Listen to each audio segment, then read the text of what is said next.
Welcome back to yet another episode. This is Canada TV and I am Amrit Singh. Today I have with me an immigration officer, Karan Suri, who is from Cross Cosmic Immigration Consulting Services. जब हम immigration की बात करते हैं, which is a dream to many people, हर कोई Canada आना चाहता है, जो भी इंडिया से इस वक्त देख रहे हैं, it's no more a dream, you can still achieve it.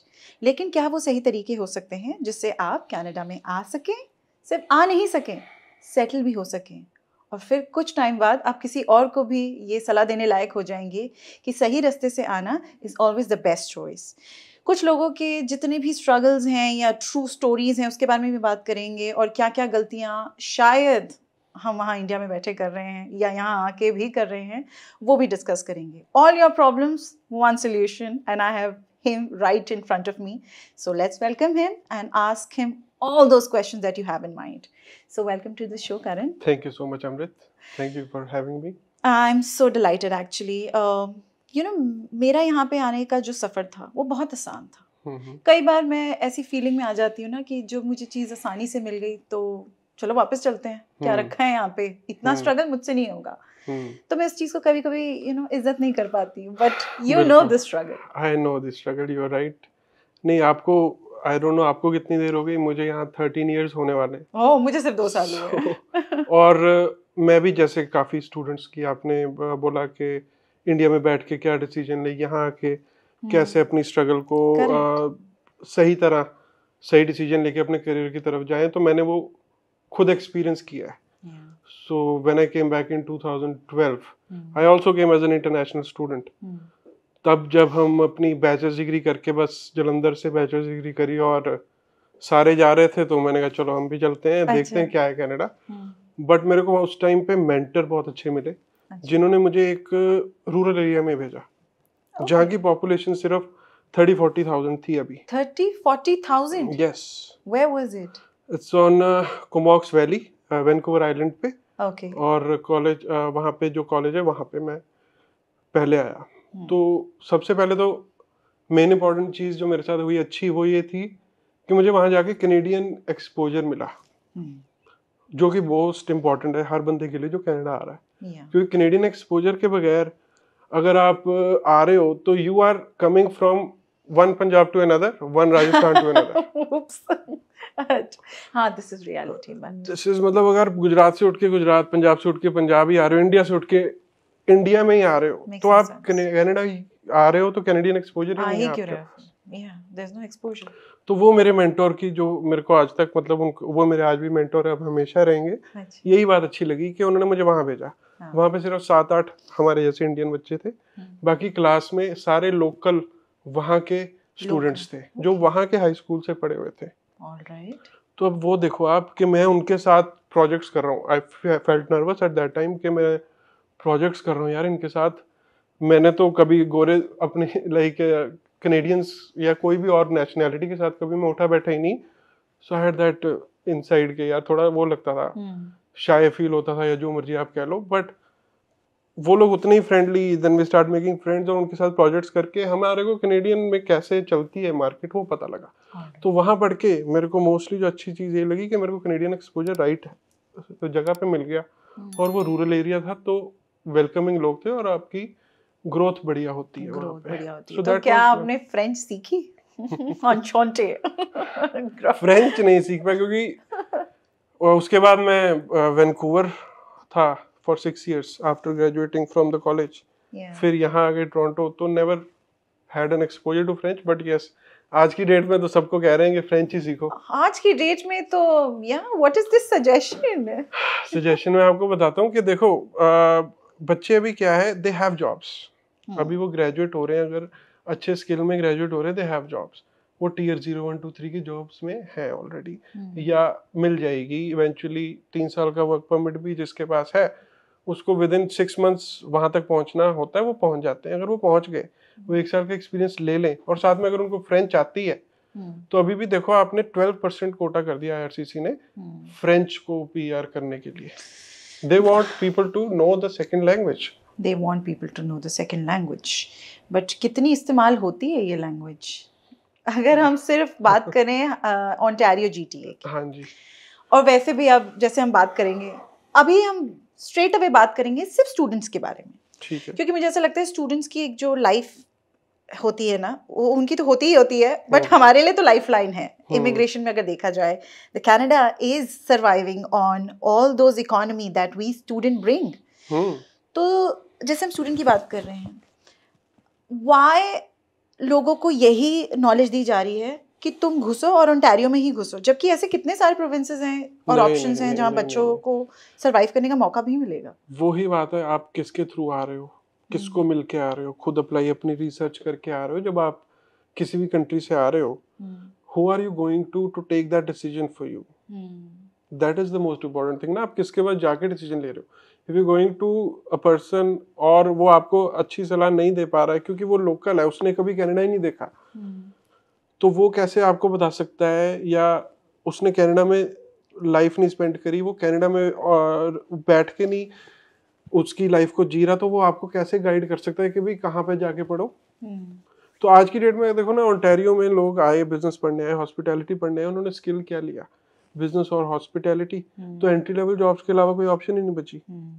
तो अगर आप वही राइट डिसीजन स्किल का लेके आते, हेल्थ केयर का लेके आते, ट्रेड ऑक्यूपेशंस का लेके आते, या टीचर बनने का लेके आते, अर्ली चाइल्डहुड एजुकेटर बनने का लेके आते, अगर आप अपना डिसीजन सही लेकर आते और सही जगह पे जाते, सही जगह बहुत इंपॉर्टेंट है। जाओ वहां जहाँ पे लोग कम है, जाओ वहां जहाँ पे लोगों की डिमांड है, जहाँ पे लोग बिजनेसेस को अट्रैक्ट कर रहे हैं, वहां पे बिजनेसेस भी ओपन होंगे, तो आपके लिए आप पे जॉब क्रिएट होगी। तो आज की डेट में बिजनेसेस भी क्रिएट हो रहे हैं वहां पे, और आपके पास जॉब क्रिएट हो रही है, और आप जब खुद जा रहे हो जहाँ पे लोग कम है काम करने के लिए, आप वहां जाके पढ़ रहे हो ना, तो आपकी ग्रोथ बेटर है।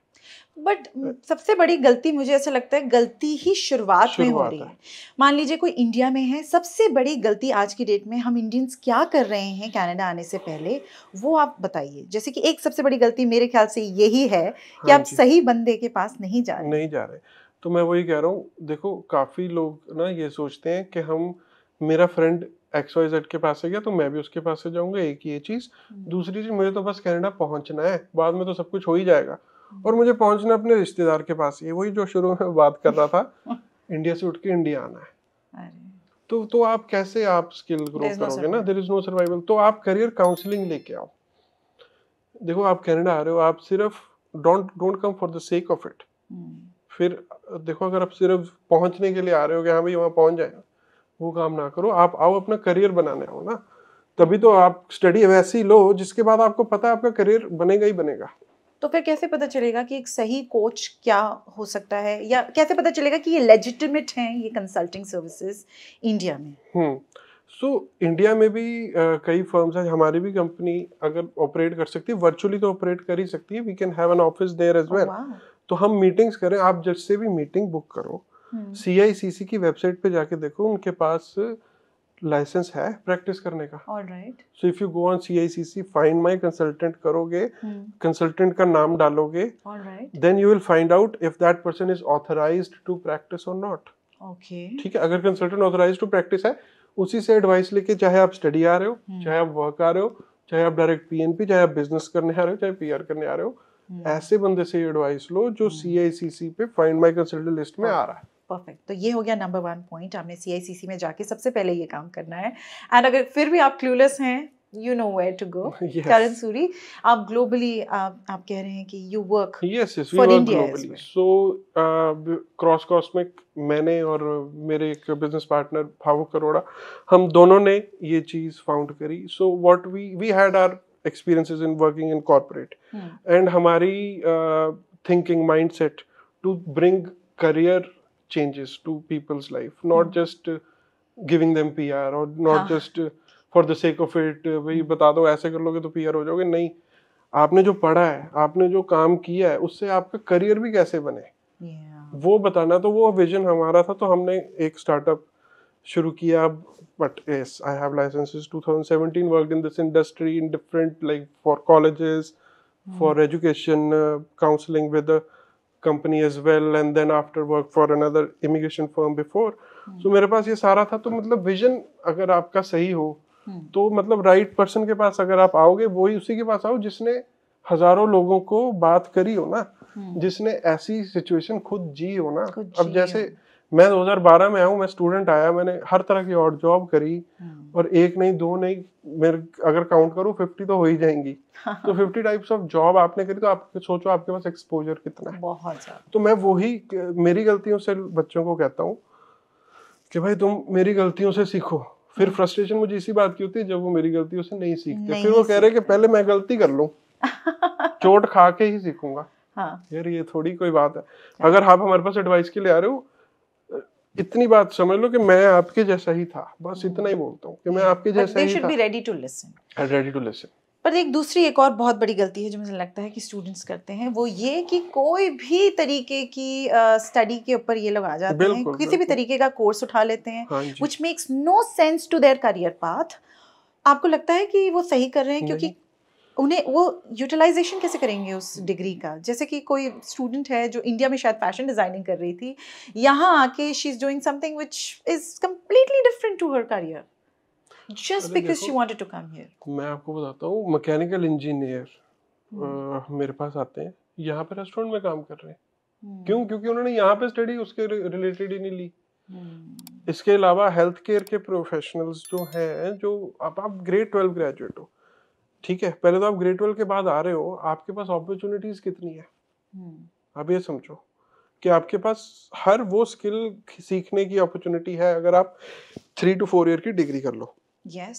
ठीक है, तो आप डिग्री उस जगह पे भी करो, जैसे हम बात कर रहे हैं जगह की, जहाँ पे लोग अभी कम है, जैसे जहाँ मैं आया था। क्यों? क्योंकि वहां पे आपको एक्सपोजर मिलेगा और जल्दी ग्रोथ मिलेगी, वहीं पे नौकरी भी मिल सकती है।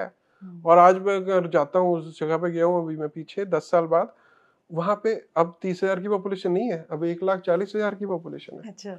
तो समझो ना, आप ग्रोथ तो हो ही रही है ना। तो राइट स्टडी जरूर लो, जो कि जैसे मैंने पहले भी बोला कि ट्रेड ऑक्यूपेशंस, कंस्ट्रक्शन फील्ड्स में यहाँ पे काम कभी भी खत्म नहीं होगा, क्योंकि लैंड इतना ज्यादा है, और 5% लैंड मास पे मोस्ट लोग रह रहे हैं। 95% लैंड मास पे दुनिया ही नहीं है। हाँ, तो वहां पे दुनिया जाएगी अगर, तभी तो कनाडा की ग्रोथ होगी। और वहां पे सिर्फ स्टूडेंट ना जाए, स्टूडेंट तो जाए ही जाए, पर बिजनेस इन्वेस्टर भी आए। क्योंकि वो बिजनेस इन्वेस्टर आके बिजनेस क्रिएट करेगा। अब कनाडा आप देख रहे हो, यूएसए टैरिफ्स लगा रहा है, टैरिफ्स लगा रहा है, तो कनाडा को क्या करना, सेल्फ सफिशिएंट तो बनना ही पड़ेगा ना। और वो सेल्फ सफिशिएंसी के लिए आपको क्या चाहिए? आपको बिजनेस इन्वेस्टर्स चाहिए जो पैसा लगाएं, मैन्युफैक्चरिंग यूनिट्स बनाएं और जॉब्स क्रिएट करें, हंड्रेड्स में, थाउजेंड्स में। और किनको मिलेगी? जब आप पढ़ने वहां जाओगे आपको ही जॉब मिल जाएगी। आप ही को मिलेगी। आई थिंक घूम घूम के हम वहीं पे आ रहे हैं कि अपॉर्चुनिटीज खत्म कभी भी नहीं होंगी। लैंड ऑफ अपॉर्चुनिटी है कनाडा, लैंड ऑफ अपॉर्चुनिटीज, और लैंड इतना ज्यादा यहाँ पे है।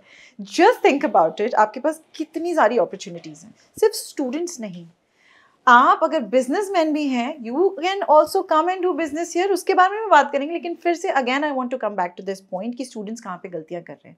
नंबर 1 गलती ये होगी कि आपने एक सही कंसल्टेंट के पास नहीं गए, जो कि CICC में लीगली जिनका नाम नोटेड नहीं था।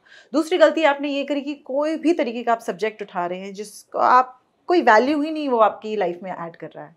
थर्ड गलती सबसे बड़ी क्या हो सकती है? जो स्टूडेंट्स अब आ गए हैं, अब PGWP के लिए सोच रहे हैं, now they are clueless, they have no options. So देखो, 2 तरह के स्टूडेंट्स हैं जो आते हैं, 2 नहीं, 3 नहीं, 4 नहीं, 5, हर तरह की सिचुएशन में हो सकता है स्टूडेंट। अब स्टूडेंट आया, जस्ट आया, जो हम उसकी पहले बात कर लेते हैं, जस्ट आया, ठीक है। अब जो जस्ट आया है वो कह रहा है कि मैं कलर प्रोग्राम में आ गया, अब एडमिशन मिल गई थी, बिजनेस में भी मिल गई थी, आ गए, अब पता लग रहा है बिजनेस का तो कोई स्कोप ही नहीं है, नो स्कोप।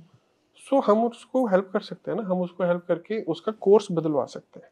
क्या आप मिड में भी कोर्स चेंज करवा सकते हैं? Yes, we can change the course if that college has another option उसी कॉलेज में। अच्छा। अगर कोई डिफरेंट कॉलेज में ऑप्शन है वहाँ, मैं तो यही कह रहा हूँ, अगर आप फर्स्ट सेमेस्टर में ही हो, अच्छा। आपके अगर कुछ क्रेडिट्स भी ट्रांसफर हो सकते हैं, 1 या 2 या नहीं भी हो रहे, हाँ। तो भी अपना कोर्स चेंज कराओ, अपनी लोकेशन बदल लो। अगर आप GTA में अभी आ गए हो, हाँ। आपको दिख रहा है यार यहाँ तो मेरे इस कोर्स से कुछ नहीं होना, बिल्कुल। तो कम टू अस, हम आपको हेल्प करते हैं ना, हम आपको मूवी करवा देते हैं वहां जहाँ पे कोर्स भी राइट है। अच्छा। और ग्रेजुएट होते हैं, आपके हाथ में जॉब ऑफर है, तो आप अपनी परमानेंट रेजिडेंसी भी फाइल कर सकते हो। दैट इज एन एब्सोल्यूट गोगोस विन सिचुएशन।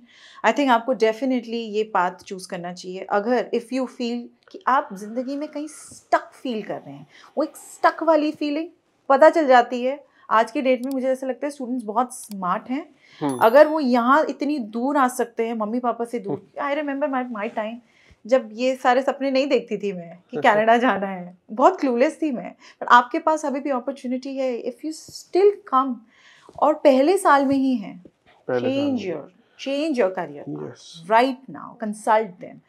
मुझे तो पता ही नहीं था कि ये भी एक तरीका हो सकता है। नहीं, तो नहीं, कितना डिफिकल्ट है ये और कितना इजी? नहीं, डिफिकल्ट नहीं है। देखो, द ओनली चैलेंज जो बच्चों को लगता होगा वो ये है कि फीस का। हाँ, फीस एक नंबर 1 फीस का चैलेंज ऑब्वियसली है, क्योंकि आपने ऑलरेडी पूरे साल की फीस दे दी।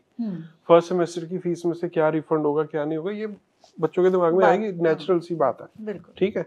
पर मैं अब ये कह रहा हूँ उनको कि ठीक है जी, आपका $7,000-8,000 का नुकसान हो रहा है, आपके पास 20,000 की GIC पड़ी है, आपने नेक्स्ट सेमेस्टर की जो फीस देनी है वो आपने एक सेमेस्टर की $7,000-8,000 ही देनी है। आपका फिर GIC बची हुई है। आप जहाँ मूव हो रहे हो वहाँ पे आपकी जॉब भी लगेगी, क्योंकि वहाँ पे डिमांड में लोग चाहिए, पढ़ोगे भी, काम भी करोगे, आवर्स हैं उतना, तो बाकी सेमेस्टर्स की आप फीस निकाल सकते हो, राइट। तो ये चीजें हैं, और आपको वहां से एक सेमेस्टर की फीस वापस भी आने वाली हो जाएगी, अगले वाले की, करेक्ट, वो तब तक रिफंड आएगा, उसको आप यूज कर सकते हो। और जितना अगर बात हुई, अगर क्या पेरेंट्स से, अगर कई बार ऐसा होता है ना कि बच्चे जैसे पेरेंट्स को अब कैसे हम, how will we put this forward कि अब करियर चेंज करना है। आई थिंक अगर आप सही दिमाग से पूरी फैमिली डिस्कस करेंगे ये कि नहीं दिख रहा है, कोई भी स्कोप नहीं दिख रहा है, and if you still discuss, I think this is very much possible. Yes, very much possible. Right decision career counselling का राइट पर्सन से लेना ही इम्पोर्टेंट है। रास्ते तो हैं ही, रास्ते बहुत ज्यादा हैं, लेकिन हाँ, ऐसा भी नहीं है कि बिल्कुल ही आप फॉल्स प्रोमिसेस कर दें किसी को। जैसे कि कुछ ऐसे आप मुझे केस बताना चाहेंगे जहाँ पे आपने सीधे उनकी फाइल देख के ये बोला, I can not give you false promises. ये काफी खराब काम हो रखा है। बिल्कुल। या तो आप वापस इंडिया जाइए, वहां पे कुछ करके फिर and then you come back, ऐसा कुछ सजेशन आपने दिया? हाँ, तो देखो अभी मैं आपको बताता हूँ कैसे। अब बच्चे आते हैं हमारे पास, एक पीछे प्रोग्राम आ गया था कोविड के बाद, TR to PR, temporary residence to permanent residency. वो लॉटरी सिस्टम ही समझ लो, 60,000 से लोग से ज्यादा लोग उसमें उन्होंने PR किए। बिल्कुल। और जिनके पास जस्ट जो ग्रेजुएट हुए हैं कॉलेज से और कोई भी जॉब कर रहे हैं, XYZ कोई भी, वो अप्लाई कर सकता था, और मिनिमम CILs के साथ। तो अब यही, इसी होप में बच्चे बैठे रहे काफी। और दूसरी चीज, जो वर्क परमिट एक्सटेंशंस 18 मंथ्स की एक बार 2 बार मिलती रही, तो बच्चे को यही उम्मीद रही कि यार TR to PR आएगा, TR to PR आएगा, TR to PR आएगा, हम PR हो जाएंगे, हम जो कर रहे हैं काम वो करते रहते हैं। कोई किचन हेल्पर है, कोई कंस्ट्रक्शन हेल्पर है, कोई उबर ड्राइवर है। सो ऑल दीज पीपल 2 साल का अब वर्क परमिट, 3 साल का भी वर्क परमिट जिनका खत्म हुआ मेरे पास आते हैं। 18 मंथ की एक्सटेंशन खत्म हुई, वो उसके बावजूद भी यही जॉब्स करी हुई है उन्होंने। आप समझो 4 साल में आपने अपनी स्किल ही नहीं एनहांस करी। क्यों? क्योंकि GTA में ही रहना है, ये सोच के साथ। अब उनको लिए मैं क्या बोलूं, they have to go back. क्या करोगे अब बताओ? हम उनके लिए सोल्यूशन दे सकते हैं जो खुद भी कुछ अपने लिए सोच रहे हैं। अब जब मैं बच्चों को बोलता हूँ कि आप PGWP लेते ही मेरे पास आओ ना, ताकि मैं आपको गाइड करूँ राइटली कि अब क्या करना है, ठीक है। अभी से प्लानिंग करो अपनी PR की, अभी से राइट जॉब की तरफ जाओ, राइट लोकेशन की तरफ जाओ, ताकि आप इवेंचुअली PR तो हो, और आपका स्किल भी एनहेंस करो। अगर कुछ आजकल वर्क परमिट पे 6 मंथ्स अगर आप है आपके पास, क्या कहते हैं, आप 6 मंथ से कम की स्टडी कोई भी ले सकते हो, जो आपकी स्किल एनहेंस कर सकता है। Be it be personal support worker जो कि हेल्थ केयर में है, be it be early childhood education assistant जो कि डे केयर में है। तो ये सारी चीजें तो डिमांड में हमेशा ही है। और इसके साथ साथ स्किल के भी कुछ कोर्सेज है, रेजिडेंशियल इंस्टॉलेशन वगैरह टाइप्स के भी, जो बिलो 6 मंथ्स के मिल जाते हैं। तो अगर आप ट्रेड सीखना चाहते हो, अगर आपको उसमें इंटरेस्ट है, सो यू हैव टू सी आपको किसमें इंटरेस्ट है, आप उसकी स्टडी फिर ले सकते हो। ये आपके पास फिर भी ऑप्शन है स्टे बैक की। अगर आप वर्क नहीं कर पाए और अब आपका एक्सपायर हो रहा है, तो हम आपको दोबारा स्टूडेंट पे ले आएंगे एंड देन इवेंचुअली और स्टूडेंट प्रोग्राम कुछ ऐसा दे देंगे जिसमें कोऑप भी हो, और उस जगह पे भी दे सकते हैं जहाँ पे जॉब लगते ही आपको पीआर भी लग जाए। Job तो लगती है। This is still a solution for somebody who wants to study again. हाँ, ये तो करना ही पड़ेगा, या तो स्टडी तो करनी ही पड़ेगी, नहीं तो जो आपका इधर एक्सपीरियंस है अगर वो टियर 3 का नहीं है, आप पीछे जाके 3 साल का एक्सपीरियंस ले आओ फेडरल स्किल में। वही मैं बोल रही थी कि वापस या तो आप चले जाओ और फिर एक्सपीरियंस लेके आ जाओ। इतना गोल गोल घूमने से बेटर है कि आप PGWP जैसे ही आपको मिले, यू कैन कंसल्ट देम, और फिर आपके लिए एक नया एक तरीका जो भी है वो सोच सकते हैं हम लोग। और इवन जो 1 ईयर एक्सपीरियंस लेके अभी आते हैं हमारे पास क्लाइंट्स 460, 470, 480 के CRS पे बैठे हैं एक्सप्रेस एंट्री के, तो we can find them ways कि आप अपना एक्सप्रेस एंट्री स्कोर कैसे बढ़ा सकते हो। हर क्लाइंट की प्रोफाइल डिफरेंट है, ठीक है, जो भी क्लाइंट आता है उसकी प्रोफाइल डिफरेंट है, कहीं कोई ना कोई रास्ता तो हर की प्रोफाइल में है ना। पर अभी वैसे एक्सप्रेस एंट्री का क्या स्कोप है और क्या क्या सीन क्या चल रहा है? मैं आपको एक स्टैट बता देता हूँ। इस साल 1,30,000 लोग PR हो चुके हैं, ठीक है। टोटल साल का कोटा 350 के से कुछ ऊपर नीचे है इस साल के PR का, और 8 लाख बंदे की एप्लीकेशन अभी बैकलॉग चल रही है PR की। तो अब जो स्कोर जा रहे हैं उसमें 500 बंदा, 1000 बंदा ही वो इनवाइट कर पा रहे हैं। क्यों? क्योंकि बैकलॉग इतना है, बैकलॉग बहुत है। करेक्ट। तो you divert yourself towards trade occupations, category based occupation the right word है। ये जो एक्सप्रेस एंट्री में कैटेगरी बेस्ड ऑक्यूपेशंस है उन्होंने कैटेगराइज कर दी, जिनकी कट ऑफ थोड़ी कम आती है। जैसे कि हेल्थ की ऑक्यूपेशंस हैं, काफी 4 पेजेस लिस्टेड है हेल्थ की ऑक्यूपेशंस के, आप उसमें कुछ भी कर रहे हो अगर 6 मंथ्स का एक्सपीरियंस आपको कैटेगरी बेस में क्वालिफाई कर देता है, उसकी कट ऑफ थोड़ी नीचे आ रही है। फिर एजुकेशन की, सेकेंडरी स्कूल टीचर हो, किंडरगार्टन स्कूल टीचर हो, और कॉलेज में पढ़ाई कर कुछ भी तरह की टीचिंग आपने करी हुई है, तो आप 6 मंथ के एक्सपीरियंस से क्वालिफाई कर रहे हो। ट्रेड ऑक्यूपेशंस की तो मैंने बात करी, रेजिडेंशियल इंस्टॉलर से लेकर आप कंस्ट्रक्शन सुपरवाइजर, जो मर्जी, मतलब आप स्किल में 6 मंथ का एक्सपीरियंस ले लो। आप ये एक सवाल है मेरा, आई थिंक स्टूडेंट्स बहुत कंफ्यूज हो रहे हैं, उन्हें ये शायद मुझे ऐसा लगता है उन्हें ये भी लगता है कि मेरे पास तो इसका कोई एक्सपीरियंस ही नहीं है फ्रॉम इंडिया। जैसे आप हेल्थ केयर की बात कर रहे हैं, क्या बहुत सारे रास्ते हो सकते हैं स्टूडेंट्स के लिए कि वो हेल्थ केयर पुराना एक्सपीरियंस कुछ भी हो, टियर 3 तक का हो, कुछ भी हो, नया एक्सपीरियंस आपका 6 मंथ का हो, तो आप क्वालिफाई कर जाते हो। Exactly, that's the whole point. आप ये क्यों सोच रहे हैं कि अरे मैं तो मेडिकल की फील्ड से कभी थी ही नहीं तो हेल्थ केयर, तो वही तो मैं कह रहा हूँ, आप कोर्स कर लो ना 6 मंथ से कम का, फिर लाइसेंसिंग लेके उसमें 6 मंथ का एक्सपीरियंस ले लो उस प्रोफेशन में जो डिमांड में आ रहा है, at least you get into that field.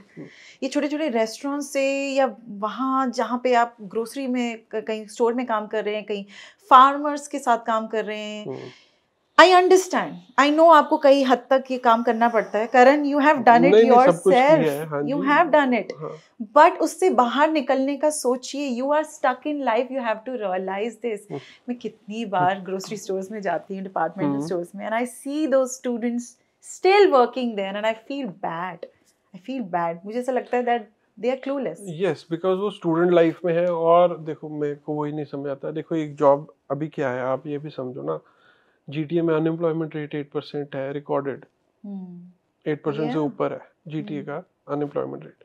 Same हो गया कैलगरी का, सेम हो गया एडमिंटन का। तो आप मुझे बताओ व्हाट इज द सोल्यूशन? अगर एक बंदा नॉर्मली सोचे, लॉजिकली सोचे, व्हाट इज द सोल्यूशन? हम तो शुरू से लेके अभी तक पॉडकास्ट में वही बात कर रहे हैं, सैचुरेट, दोस्तों के पीछे मत भागो। हाँ, यहाँ पे कोई है जी उसके पास ही रहना है, यहाँ पे मेरे कंफर्ट जोन है।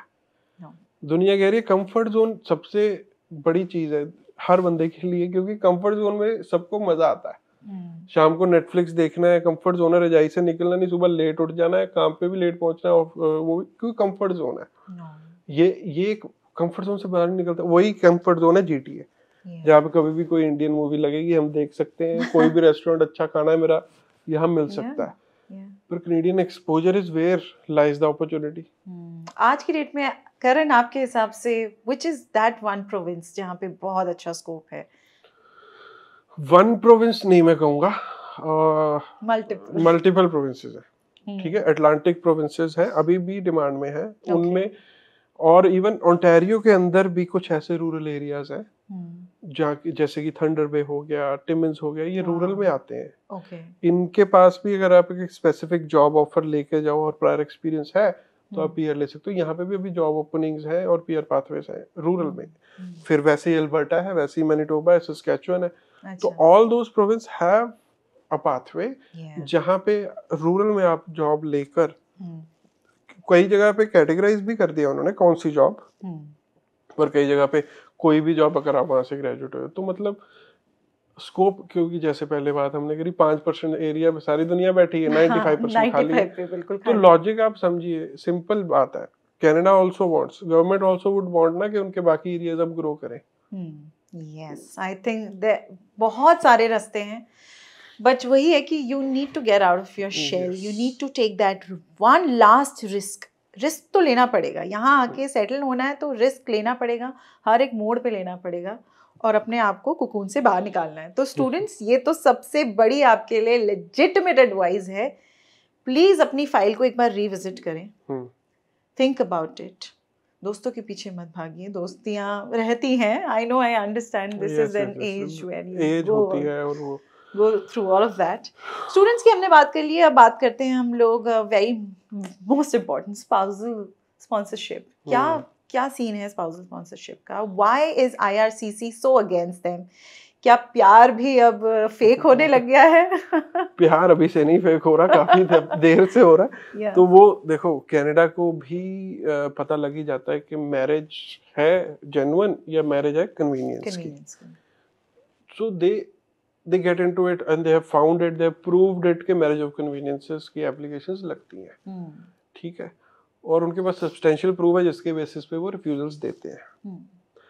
तो the thing is, आपकी इस वजह से, क्योंकि जो 10% लोग होंगे, 5% लोग होंगे जो marriage of convenience की application लगा रहे हैं, अब उनको कर्व करने के लिए उनकी नज़र जो genuine है उन पर भी शक की जाती है कि भाई ये भी कहीं convenience की marriage तो नहीं। ऐसे ही केस हमारा एक रिफ्यूजल का हुआ था। हमारे पास एक क्लाइंट आया, लाइक 3 बार उसकी रिफ्यूजल हुई स्पाउसल स्पॉन्सरशिप की। Client is genuine, marriage is genuine, everything is genuine, पर 3 बार रिफ्यूजल हुई तो हमारे पास आया।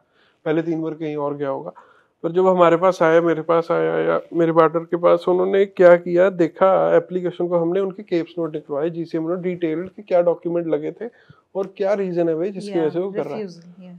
सो हमारी एक्सपर्टाइज टीम है, सारे उन्होंने फिर इकट्ठे बैठ के उस पर वर्किंग करी और सबमिशन लेटर ऐसी बनाई कि उसका वो केस भी अप्रूवल में हो गया। तो जब वो जेन्युइन था उसको प्रूव आप कर सकते हो, बट यही है कि आपकी एप्लीकेशन कैसी लगी है वो। तो आपकी फाइंडिंग ये थी कि शायद तरीका गलत था एप्लीकेशन लगाने का। दैट आल्सो सो वो मैटर करता है। अब कुछ डॉक्यूमेंटेशंस कैसे लगने चाहिए और क्या क्या लगना चाहिए, कोई चीज रह तो नहीं गई, कई चीज कुछ कहीं गलत तो नहीं टिक हो गया, वो अगेन बात लाइसेंस कंसल्टेंट ही जान सकता है। और हमारी बात में क्रेडिबिलिटी रहती है क्योंकि हमारे पे ओनस है कि आपकी एप्लीकेशन की जो भी इंफॉर्मेशन जैसे हमारे पास है हमने वैसे ही प्रेजेंट करनी है। You are also answerable. Yes, we are also answerable to the college. तो वो हमारी सुनवाई भी ज्यादा है। Okay. तो वो समझते हैं कि क्रेडिबिलिटी वाली काम हो रहा है। तो इसीलिए जो भी जब भी जाओ लाइसेंस वाले बंदे से ही पहली बार में एप्लीकेशन लगवाओ, क्योंकि स्पाउसल वाली चीज में सबसे बुरी चीज क्या होती है, वेट। जब आप स्पाउसल की एप्लीकेशन लगाओ, शादी करके आए हो, बैठे हो, आप समझ लो लॉन्ग डिस्टेंस कैसे चलेगा। 1 साल 1.5 साल, अगर एक गलत एप्लीकेशन हो गई वहां साल ऊपर चला जाता है। आई थिंक नंबर 1 रीजन भी सेपरेशन का शायद यही होता है, बिकॉज़ ऑफ कोर्स कोई कितना डिस्टेंस में कितनी देर इंतजार कर लेगा। आई थिंक नंबर 1 गलती ये भी हो सकती है कि आप पहली बात तो कभी भी खुद अपनी फाइलें ना लगाएं, डॉक्यूमेंट्स अपने जरूर एक साथ रखिए, बट खुद ये काम ना करें। आई अंडरस्टैंड, यू नो कि IRCC is that number 1 website जहाँ जाके भाई मेरे को अपने सारे सवालों के आंसर्स मिल जाएंगे, but still let an expert do their work. They are an expert and they can do it very well than you. और ये भी होता है ना कि इन्फॉर्मेशन तो है पर आप रोज रोज उस इन्फॉर्मेशन के गो थ्रू नहीं ना हो रहे। yes, आप एक बार पढ़ के लगा रहे हो ना एप्लीकेशन अपनी, या आप 2 बार उसको रिव्यू कर लोगे। हम लोग 5 बार खुद ही रिव्यू करते हैं और हम रोज की 5-10 एप्लीकेशंस रिव्यू करते हैं। Exactly. तो आप सोचो हमारे को कितने प्रोफिशिएंसी आ गई होगी, एफिशिएंसी आ गई होगी। yes, और हम डिटेल ओरिएंटेड हो जाते हैं फिर बहुत ज्यादा। जब 5 रिव्यू से 5 आंखों से आपकी, वो भी एक्सपर्ट की जो रोज 5-10 एप्लीकेशनें देखता है, एप्लीकेशन निकल जाती है, तो एरर के चांसेस बहुत ही नेग्लिजिबल रह जाते हैं। तो हम वही कोशिश करते हैं कि हम अपनी तरफ से 100% एप्लीकेशन बना के दें कि IRCC का कोई भी सबसेक्शन या सेक्शन किसी के भी जो भी उसकी एक्सप्लेनेशन देनी है हमने राइटली दे रखी है और डॉक्यूमेंटेशन लिस्ट करके दे रखी है। So this is what we make sure as a consultant, we have to make sure as well. Good. अच्छा, वैसे स्पाउसेस के पास कितनी राइट्स होती हैं यहाँ पे काम करने की, क्या तरीका है? मतलब देखो, अभी नए नए जो आए स्पॉन्सरशिप से हैं पहले स्पाउसल ओपन वर्क परमिट्स भी होते हैं। वर्क परमिट, ओके, ठीक है, वो जो अब स्टडी में पहले कोई भी ले सकता था, अब स्टडी में मास्टर्स डिग्री होल्डर जो मास्टर डिग्री पढ़ रहा है उसके स्पाउस ले सकता है, या फिर कोई स्पेसिफिक, जैसे मैंने बात करी है जो हम फिर से बात करने लगे हैं, trade occupations, health care occupation जो डिमांड में है, जो वो पढ़ रहा है उनके स्पाउस को परमिट मिल रहा है। जो बिजनेस पढ़ रहा है आ रहा है उसके स्पाउस को वर्क परमिट भी नहीं मिलता। तो वो वर्क परमिट के rights is like an open work permit, you can work anywhere and everywhere in Canada, कुछ भी काम कर सकते हो। ऐसे वर्किंग आवर्स का तो कोई सीन नहीं है स्पाउसल उनके ओपन पास, work they have permit open में work open permit. Work permit. But again it boils down to the same point कि आप कौन सी स्टडी कर रहे हैं, दैट इज हाउ आपके स्पाउस का करियर आप पे भी डिपेंड करता है। बहुत कुछ डिपेंड करता है कि आपकी नॉलेज कितनी है। So this episode is all about giving you all sort of knowledge. एक बहुत बड़ा टॉपिक है रेफ्यूजीज, स्टूडेंट्स से ही रिलेटेड है ये। स्टूडेंट्स कितनी बार सोचते हैं कि मैं भी चलो रेफ्यूजी के लिए अप्लाई कर देता हूँ। बहुत ने सोचा, बहुत ने अप्लाई भी किया होगा, किया भी हुआ होगा। और अब इमिग्रेशन ने भी लास्ट वीक ही न्यूज़ निकाली है, स्ट्रिक्ट कर दिया उन्होंने, ये भी रूल करने वाले हैं। अभी प्रपोज्ड में है, बट बिल प्रपोज्ड है तो लाइक मोस्ट लाइकली पास हो ही जाता है। तो ये जो बिल है इसमें सिंपल उन्होंने बोल दिया कि 2020 के बाद जो लोग आए हैं अगर वो विद इन अ ईयर आने के एप्लीकेशन नहीं लगा रहे अपनी रेफ्यूजी की, तो वो फर्स्ट हैंड ही रिजेक्ट हो जाएंगी, deleted from the system, not even accepted. Delete तो बाद में करेंगे, उनको एक्सेप्ट ही नहीं करेंगे। So which is I think is a good thing, क्योंकि आप एक स्टूडेंट पॉइंट ऑफ व्यू से भी सोचिए, किसी भी ऑफिसर पॉइंट ऑफ व्यू से सोच लो, आप स्टूडेंट आए थे, आपने हर ईयर 20,000 स्टडी पे भी खर्चा, 2 साल की पढ़ाई भी करी, 20,000 GIC में भी डाला, अब ऑल ऑफ अ सडन आपको इंडिया से डर है या पाकिस्तान से डर है या अपनी होम कंट्री से डर लग गया। मैं रेफ्यूजी हूँ जी। वैसे रेफ्यूजी के लिए कौन कौन अप्लाई कर सकता है? जो जेन्युइन केसेस है, मतलब हाँ, उसमें काफ़ी चीज़ें लिस्ट हो जाती है रेफ्यूजी में, पर देखो अब जिसको कोई थ्रेट है जेन्युइन वो लगा सकता है रेफ्यूजी। फैमिलीज के कोई थ्रेट हो सकते हैं, या कोई आप पे वैसे कोई डिस्प्यूट ऑफ प्रॉपर्टी पे आप पे कोई थ्रेट है, तो और पॉलिटिकल रीजंस जो होते हैं, कोई अगर आप एक प्रॉपर माइनॉरिटी से हो और वहाँ पे आप बैक होम आपकी माइनॉरिटी के अगेंस्ट हैं जहाँ आप रहते हो वो एरिया, तो वो चीज़ें ह्यूमैनिटेरियन ग्राउंड्स वगैरह में कंसिडरेशन पे रेफ्यूजीज मिलती हैं। अब जैसे सीरियन कंट्रीज जहाँ वॉर चल रही है, यूक्रेन कंट्री, तो जहाँ पे गरीबी है या वॉर है, तो वो वहाँ से लोगों को, those people deserve to be a refugee है, ठीक है, तो ठीक है, they deserve to be refugee. Don't over exploit such situations, आप एक्सप्लॉइट मत करिए, there can be some other way, right? और भी बहुत सारे ऐसे टॉपिक्स हैं जैसे मैं आपसे पूछना चाहूँगी, कुछ मिथ्स हैं, जैसे 2025 का क्या ऐसा कोई मंत्र हो सकता है कि इजी PR मिल जाए? वही बात, देखो, there are no shortcuts to anything. बहुत सिंपल सी बात है, अगर आपको लगता है मैं जल्दी ले लूंगा, कोई भी चीज़ जो जल्दी ऊपर जाएगी वो जल्दी नीचे गिरेगी। आप जल्दी PR तो ले लोगे, जैसे TR to PR वाले। अब आप अगर नंबर्स की बात करोगे ना, उन्हीं के करियर नहीं बने, वही लोग, उनमें से ही मेजॉरिटी परसेंटेज है जो वापस भी जा रही है, क्योंकि यहाँ करियर ही नहीं बने। उनको लगता है यार फिर अपनी होम कंट्री चले। करियर कैसे बनता? क्योंकि आपने कोई स्किल ही नहीं डेवलप किया। तो देयर इज नो शॉर्टकट ना। तो वही बात आ गई कि शॉर्टकट नहीं है आपको। अगर आप आ रहे हो, पहले अपनी स्टडी पे आ रहे हो अगर, तो स्टडी कंप्लीट करो, फिर उसके बाद जो काम कर रहे हो उसको 2 साल दो, तो आपकी with in that period of time PR हो जाएगी। अगर आप राइट कंसल्टेंट के पास इनिशियली चले गए थे और उसने आपको राइटली गाइड कर दिया था तो। सो देखो, 5 ईयर प्लान है, there is no shortcut for students. पर अगर कोई वर्कर आ रहा है, अगर वो राइट वर्क करने आ रहा है इधर, वो आफ्टर 1 ईयर भी लगा सकता है, आफ्टर 6 मंथ्स भी लगा सकता है। वैसे ही अगर कोई बिजनेस इन्वेस्टर आ रहा है, उसने इन्वेस्ट किया है, वो आफ्टर 1 ईयर भी लगा सकता है, या राइट वे भी लगा सकता है। अगर वो फार्मिंग में इन्वेस्ट कर रहा है या किसी और चीज़ में इन्वेस्ट कर रहा है, तो एवरी कैंडिडेट और every person whose dream is to come to Canada, उसकी इवेंचुअली पीआर कैसे होनी है, उसका राइट पाथवे अगर आप राइट पर्सन के पास जाओगे वो आपको दे देगा। जैसे हम बिजनेसेस की बात कर रहे थे स्टार्टिंग में, हमने ये भी बात करी थी, घूम घमा के हम जॉब्स भी दे रहे हैं अगर आप बिजनेस यहाँ पे करने आ रहे हैं। एक तो डे केयर खोलना, क्योंकि डे केयर की डिमांड्स तो चाहे जीटीए भी है वहाँ पे भी अभी भी, ऑफ कोर्स जहाँ जितना काम होगा फिर बच्चों को तो संभालने के लिए। उसके बाद अगर आपके पास कंस्ट्रक्शन की स्किल्स हैं, यस ठीक है, और अगर आप हेल्थ केयर में और चीजें कर सकते हो जैसे कि रिटायरमेंट होम्स वगैरह, उनका काम बहुत है। ठीक है, 2-3 चीज तो ये होगी। बाकी मैन्युफैक्चरिंग, ओपनिंग फैक्ट्रीज, वो मेरे को लगता है कि सबसे ज्यादा है, क्योंकि आप देखो कनाडा, यूएसए, मेक्सिको आपस में तो कनेक्ट होता ही है, ठीक है, पर अब यूएस ने टैरिफ लगाया है तो फिर कनाडा को तो सब कुछ एक्सपेंसिव होने वाला है। तो अगर वो खुद का कुछ प्रोड्यूस कर ले और अपने ही लोगों को बांट दे, अपने ही लोगों को जॉब्स दें, तो सही हो जाएगा ना। तो इजी वो हो जाएगा। बाकी तो लोग और बाकी अपने पैशन पे जाते हैं लोग, so we talk about that as well कि आपका क्या पैशन है, कि आपने जो पीछे बिजनेस किया उसका वो यहाँ पे कहाँ चलेगा, तो वैसे चलवा देंगे। पर आपका पैशन अगर कुछ है तो आपके लिए वैसे ही टेलर्ड बिजनेस प्लान बना देंगे। और वो बिजनेस प्लान हम कम्युनिटीज, अब क्या है, जो ये छोटे शहर है इनको खुद ही पता है कि उनके मेयर्स, इकोनॉमिक डेवलपमेंट ऑफिसर्स, इनको खुद ही पता है कि कौन सा बिजनेस चाहिए। तो ये तो जस्ट वेट कर रहे हैं कि हमारे को कोई पैसा दे, हम उनको ग्रांट्स भी देंगे और उनको टैक्स रिबेट्स भी देंगे।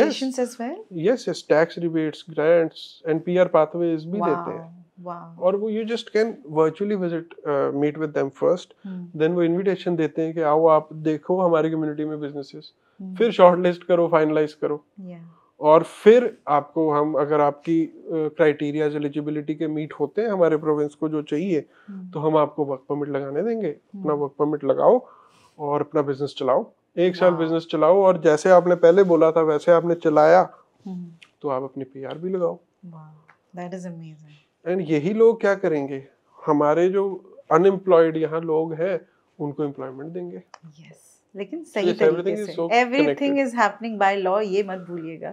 वहाँ पे भी जिनको जॉब मिलेगी वो भी आप सोचिए कि राइट पाथवे वालों को ही मिलेगी। बट अगेन क्या सक्सेस रेट है बिजनेस इमिग्रेशन में, जैसे कि आपने बताया आप करते हैं, this is the number 1 service that they provide. So success rate वही एलिजिबिलिटी क्राइटेरिया मीट करना, कि सोशल, कल्चरल और इकोनॉमिक बेनिफिट क्या कंट्री को हो रहा है। ये तीनों चीजें अगर राइटली प्रूव कर दें, जो हमारी एक्सपर्ट टीम कर देती है, क्योंकि right business but right place, again हम जगह की बात बार बार कर रहे हैं, right business in right place और राइट इन्वेस्टमेंट जो उनको चाहिए वैसे हो जाए, और उनकी कम्युनिटी को क्या सोशल, कल्चरल और इकोनॉमिक बेनिफिट हो रहा है उस बिजनेस से, वो प्रूव हो जाए, तो सक्सेस रेट होता ही होता है, 90% प्लस रहेगा। 90% प्लस। अच्छा, ये कुछ ऐसी फील्ड्स हैं, लेकिन मुझे सबसे अच्छी बात ये लगती है आईआरसीसी की कि they give answer to everything, they are so approachable, और फिर भी लोग गलतियां कर रहे हैं। I can not believe. Approachable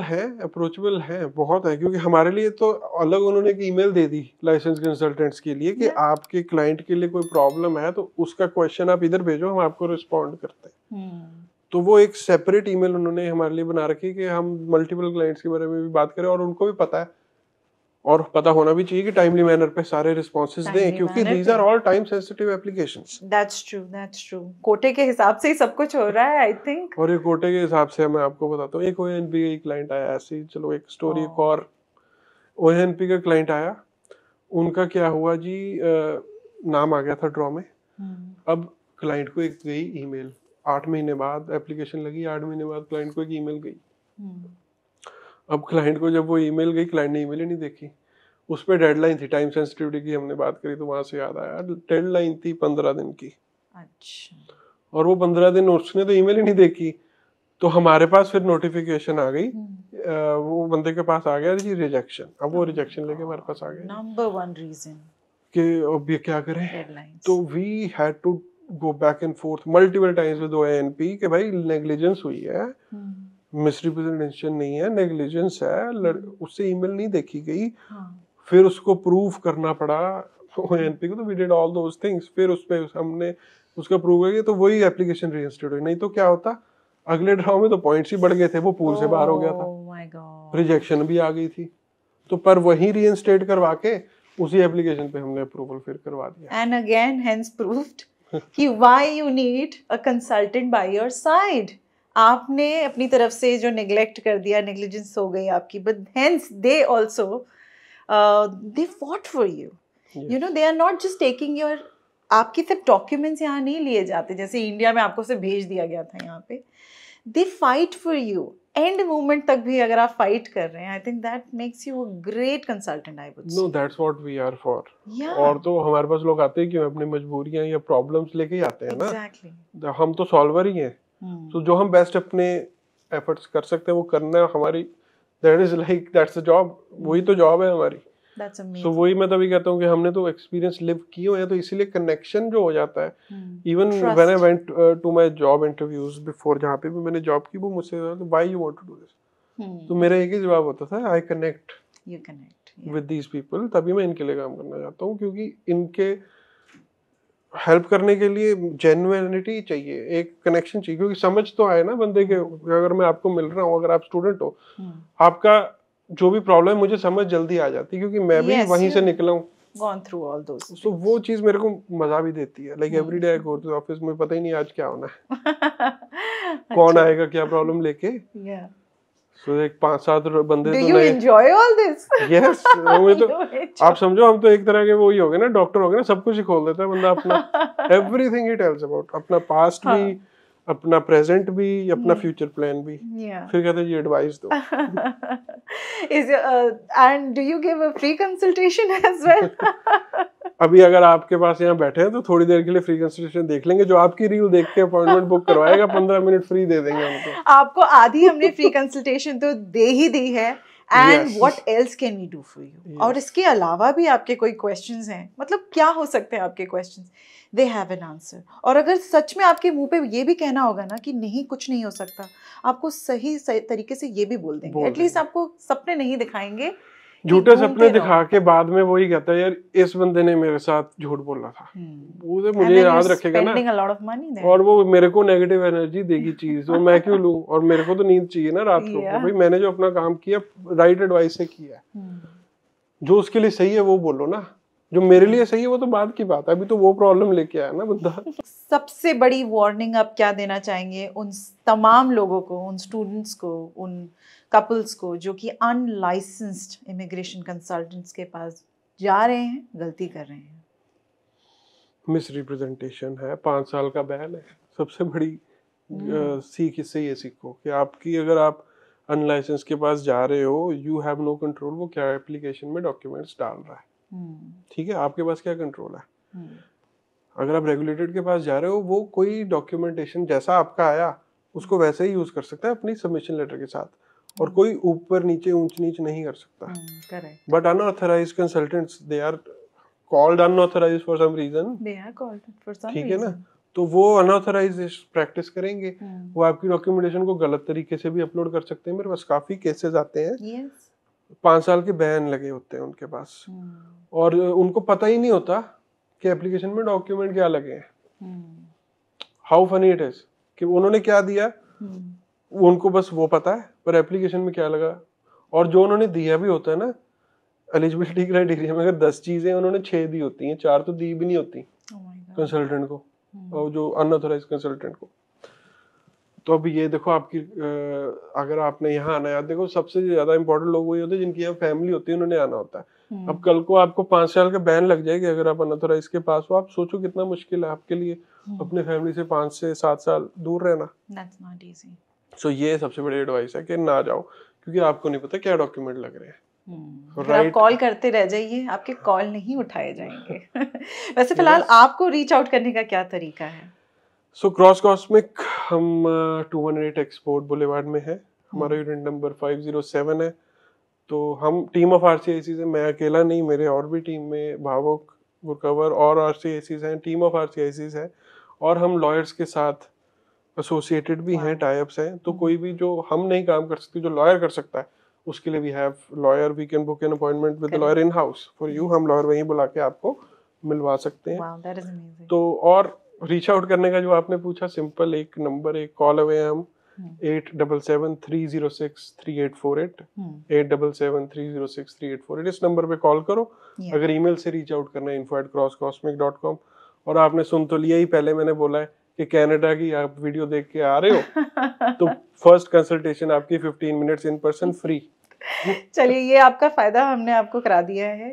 team वैसे इनकी आप कह रहे हैं काफी अच्छी आपकी टीम है और हर एक चीज का ध्यान रखते हैं। यस तो मैंने एक ही चीज देखो, एक्सपीरियंस एक इंसान का नहीं होता, सबका होता है। सबका होता है। ठीक है, तो हमने जो टीम में लोग जोड़े वो इंडस्ट्री एक्सपीरियंस वाले ही हैं। सो जो मेरे फाउंडिंग पार्टनर भी है RCIC भावुक, उनके पास कंप्लायंस और फाइलिंग का इतना एक्सपीरियंस है कि लाइक मैं तो कहता हूँ दिमाग कंप्यूटर है तो सब कुछ याद रहता है। के भी पूछोगे तो अब तो केस, अब तो एरा AI का आ गया अब उनके दिमाग को हम और अच्छे से यूज कर लेते हैं फाइलिंग में। AI, ये एक बात रह गई कि AI जितना हेल्पफुल है आज की डेट में, उतना ही कितना हानिकारक साबित हो सकता है। आप ये सोचिए। बिल्कुल बिल्कुल। तो उसको राइटली यूज करना, राइटली यूज करिए, बहुत इंपॉर्टेंट है। ठीक है, और उसके अलावा जो हमारे फाइलिंग वाले हैं वो 15 साल की एक्सपीरियंस है उनके पास फाइलिंग का, जो मेरी जो फाइलिंग मैनेज कर रहे हैं। और जो हमारे पास ऑपरेशंस देख रहे हैं उनका स्टूडेंट इंडस्ट्री में 8 साल का एक्सपीरियंस प्लस ऑपरेशंस का एक्सपीरियंस है। सो जो हमारी टेलीकॉलिंग साइड देख रहे हैं उनको टेलीकॉलिंग करते 5-7 साल हो गए हैं।